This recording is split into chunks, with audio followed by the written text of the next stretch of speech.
সর্বশেষ যে কথাটা আমরা শুনবো এখন সেটা হলো নবী করিম সাল্লাল্লাহু আলাইহি ওয়াসাল্লাম আজকের এই দিনে জনগণকে উদ্দেশ্য করে কিছু কথা বলেছিলেন। এই কথাগুলো বলে তিনি আজকের হজটা শেষ করেছেন। আমরা অনেকেই এই ভাষণটা সম্পর্কে জানি না। আমরা অনেক ভাষণ নিয়ে এখন গর্ব করি।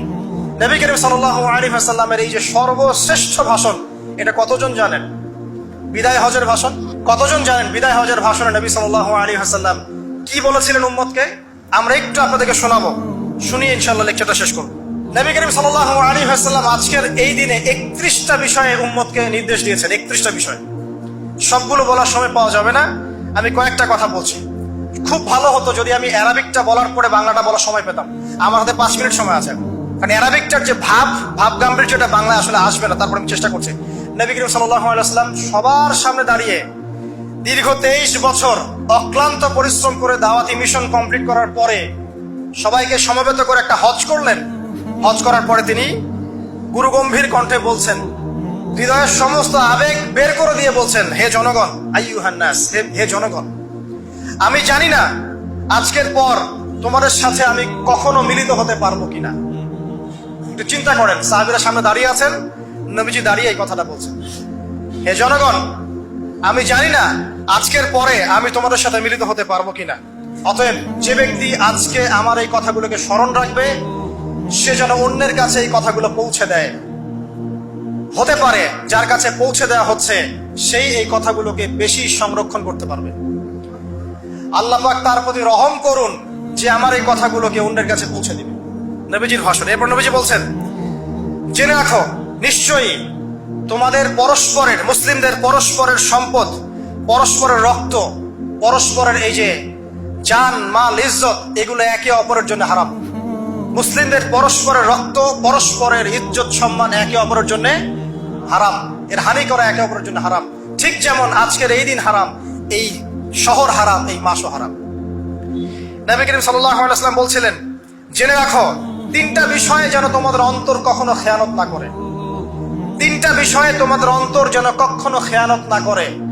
1, তোমরা যে কাজটাই করবা শুধু আল্লাহ পাকের সন্তুষ্টির জন্য করবে। তোমরা যে কাজই করবে শুধু আল্লাহর সন্তুষ্টির জন্য করবে। তোমাদের শাসক বর্গের কল্যাণ কামনা করবে। তোমাদের শাসক বর্গের কল্যাণ কামনা করবে। 3 নাম্বার, মুসলিমদের জামাতকে আঁকড়ে ধরে রাখবে। মুসলিমদের ইউনাইটেড কমিউনিটিকে আঁকড়ে ধরে থাকবে। এই 3টা বিষয় পালনের ক্ষেত্রে তোমাদের অন্তর যেন খেয়ানত না করে।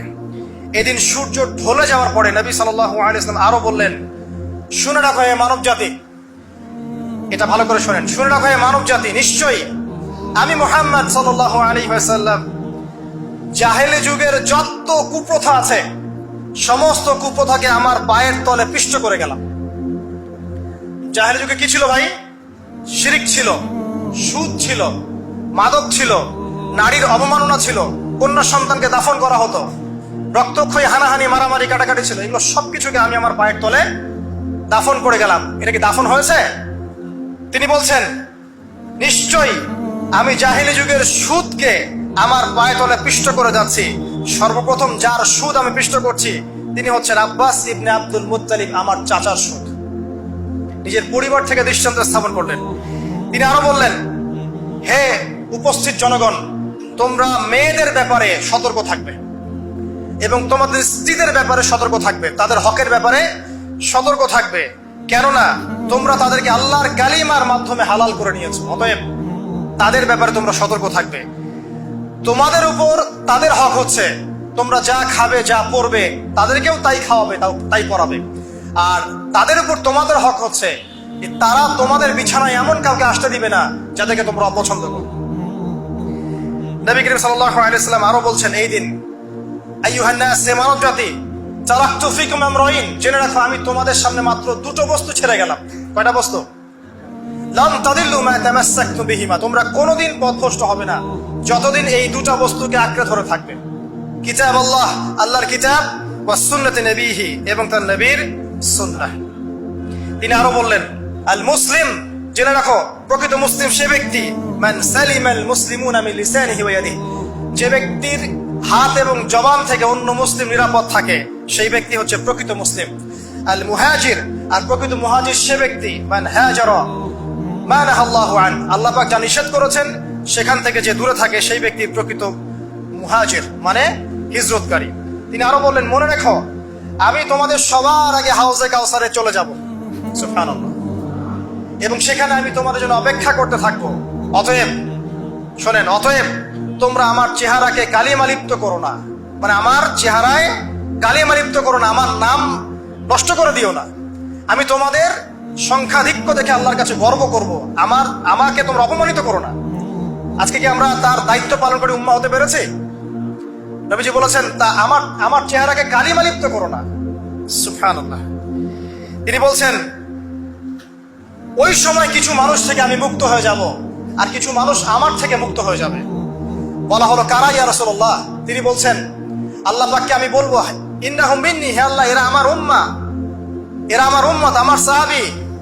আল্লাহ পাক বলবেন, ইন্নাকা লা তাদরি মা আহদাসা বা'দাক, তুমি জানো না হে নবী, তোমার মৃত্যুর পর এই মানুষগুলো, পরবর্তী মানুষগুলো তোমার দিনের মধ্যে কত বেদাত সংযোজন করেছিল।